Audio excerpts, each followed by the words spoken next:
All right, I'm here with head men's basketball coach Mike Riley. Mike, welcome. Thanks, sir. Appreciate that. There's a lot of fresh new faces on this year's team. You've added 7 new transfers and 1 new recruit. 8 guys. Yeah, tell us about the makeup of this year's team. Well, you know, we're finding ourselves out. We have to get in and work and put together and try to form a team. You know, I heard a guy say one time, talk about continuity and chemistry. We're looking for both of those, and we're also looking for consistency. So you add those, you got the 3 C's. But the makeup of the team, basically, we wanted to bring in a couple of guys that could play guard and wanted to bring in more size. We found out in the course of playing in the league is going a little bit bigger, and especially outside the league. We found that we were a little undersized, and so we wanted to see if we can get some bigger players. A lot of schools and teams have gone to smaller players based on Golden State and what they do from shooting from the outside. So they wind up getting post guys that shoot from the outside. We wanted to get some post guys that could defend and score from the inside. And we did. We think we did. Again, we're still working at it and trying to put the makeup of guys together. They come from different areas, and when you get that many guys that come together, everybody's come from somewhere else, and they think and they have an idea in their mind, this is what I can contribute, this is what I can do. And I'm the guy, along with the other coaches, to determine if that's the way you're going to do on this team. So that's what we're doing. Right. Now, obviously, your new players are figured to be impact players immediately, but let's talk about some of your returning players. We got 4 guys returning. Yeah, 4 guys returning. One of them is Danny Shand, who last year led the team in scoring, assists, and steals. Right. What does he bring to the team this year as a senior? Toughness. He's, you know, when he's driving the basket, he's tough as nails. Baltimore kid. Yeah, he's a Baltimore kid. He goes to the basket with reckless abandonment, and sometimes I wish he'd just go with abandonment and leave the reckless alone. But he's a good kid. Good kid. He had led the team in assist to turnover ratio also. And so he comes down and he has some ideas. Emotional. He gets very emotional because of his will and want to win. But he's somebody that we're going to count on this year. As you said, he was the leading scorer on the team last year. He doesn't have to be necessarily the leading scorer on the team this year, but he has to come in and find where his niche is. Again, that's what we're trying to do with the new players in. Sometimes the older players think we have the same role on the team. And sometimes roles change a little bit, and that's the fun of basketball, and that's the fun of working with any group dynamics, that people's identity change sometimes each and every game. So we're trying to make and figure that out as we go along. Okay, and tell me a little bit about his backcourt mate, Quadir Truesdale. Well, Quadir is the point guard, and he played point guard. He and Danny went through some wars last year with us playing together on the court. And Quadir is, because he's playing point guard position, he's got to get everybody involved. He's got to communicate. I'm communicating to him through someone else to get the things that we need to get done on the basketball court. But we don't want to lose his shooting ability because he can shoot. He's sort of like a hybrid guard. You know, he plays point guard, but he could play the wing also too because of his shooting ability. But he's going to have to, you know, keep the turnovers down, contribute where he can, and again, his role with so many other people, he's got to step up the leadership. He and Danny both have stepped up the leadership role. He, Danny, and Kevin are our captains this year, and I'm expecting to pull from them to make this team work. And now you talked about finding his niche, finding his role, and in a recent game he had I think 9 points and 8 assists, or 9 rebounds, I should say, from the guard position, and 8 assists. Yeah. Well, see, perfect example. It's interesting. In that particular game that you're talking about, he didn't shoot well. And he mentioned coming out of the game, in that game, he said, I got to get my shooting. I said, don't worry about your shooting, because I knew he was rebounding, and I knew he wasn't having a lot of turnovers. And so those things he's got to bring to the table along with the assists. See, and so the thing that you said exactly right, and I'm going to talk to him about that because you brought that up.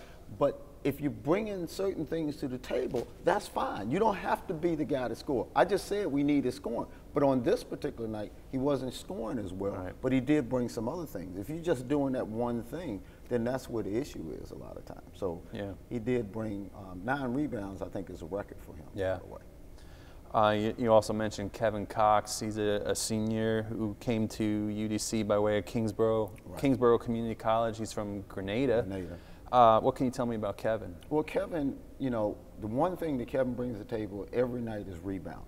At his size, he led us in rebounding last year, and at his size, 6'3", And athleticism. Yeah, he's a good athlete. Yeah. He's a good athlete, but he brings to the table toughness and bringing rebounding to it every day.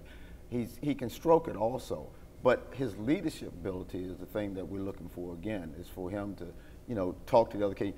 Kevin by nature is quiet. He's not a rah-rah guy. Danny is more get in the face and talk to people and things like that. Kevin has to quietly talk to people. He talks to, and we room with one of the new guys, Consolo Adams, who is also from St. Vincent out there where Kevin is from. So they wind up communicating a lot, and Solo is the biggest guy we got on the team. So when Solo has had difficulty understanding some of the things, I said, Kevin, go talk to him. And then so Kevin's got to be that guy that does those things.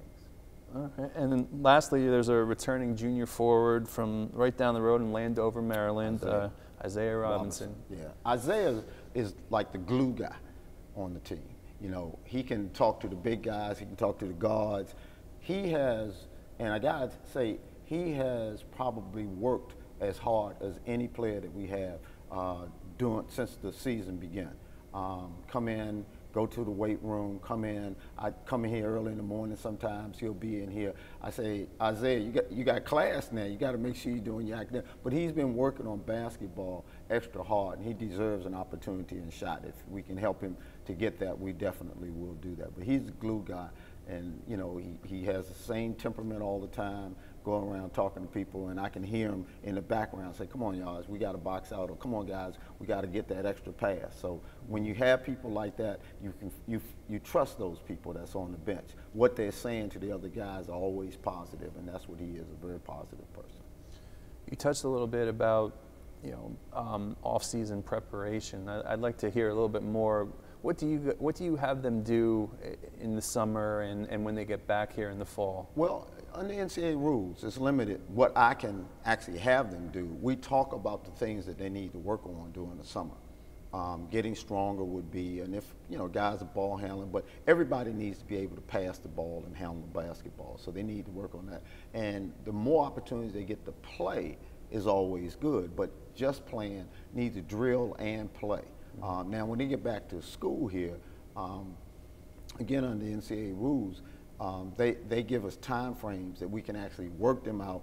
We can spend a couple hours a week on the actual basketball things, but most of it is the conditioning part of it. So we do a lot of conditioning when they come back to school. But, you know, we're trying to make sure that they're doing the things to stay in basketball, some basketball fitness, so when they come back to school, they'll be ready to go. Because the season comes very quickly after you get back. People don't realize how quickly it comes. It looks like you say we come back in August. October's a long way away. It's not. Right. It comes upon you very quickly. Right. What does this group need to do or to focus on to be successful this year? Well, I mentioned consistency earlier, and I think that when you bring different people on a basketball team or football team or whatever team it may be, people have to take roles. It's my job, along with the other coaches, to identify what role the player has, but they have to be willing to accept that role. You know, if you can't have, you only have 200 minutes in a basketball game. And so 5 people playing the whole game, it's not going to happen. So you got other people, but you got to find a rotation in there, and you have to have people willing to accept that role that you give them. But they have to work it out. You know, a lot of times too much credit is given to the coach. Too much criticism is given to the coach. At the end of the day, it's their team. And so good teams work it out upon them. After you get the format of what exactly the coach wants, then you go out and work within those boundaries and say, okay, we can do this. We know how to do this. We can get a back door here. We're going to have this guy come. They start to talk, and that's when you really know you have a good team, because they started taking over the game. And they come back and they start telling you, Coach, the other team is doing, we can do it. And I say, oh, okay, well, then that's good. Let's do that then. Yeah. You know, so that's the fun part of coaching. And I've been a part of some good teams to understand that when the players start telling the coach, these are the things that we can get done within the things that you've taught, then you know there's possibly you could have a great team. Okay. Now, I've heard the age-old adage that coaches always harp on this idea that you want to be playing your best basketball at the end of the season. Right. I want to know, how important is it to get off to a good start? It is, but there's a difference in maybe winning a game and playing a good game. You know, we want to start the season by playing well and then learning how to close games, how to win games. We don't want to play our best basketball at the beginning, whatever that is. In November, yeah. Yeah, you don't want to play your best basketball. You want to leave something there on the table that you can strive for.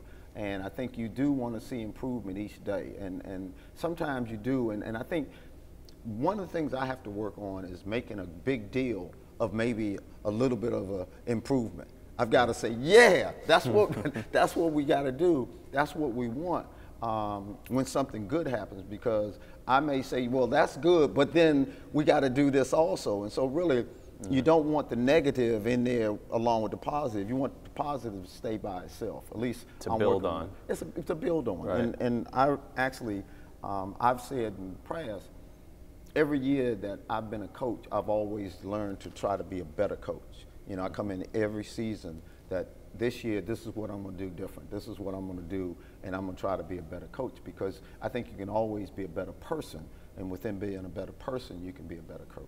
And so that's what I strive to do. To your point, this is your 6th year now as head coach, and I imagine that every team you coach is different in terms of personalities and how they behave on and off the court.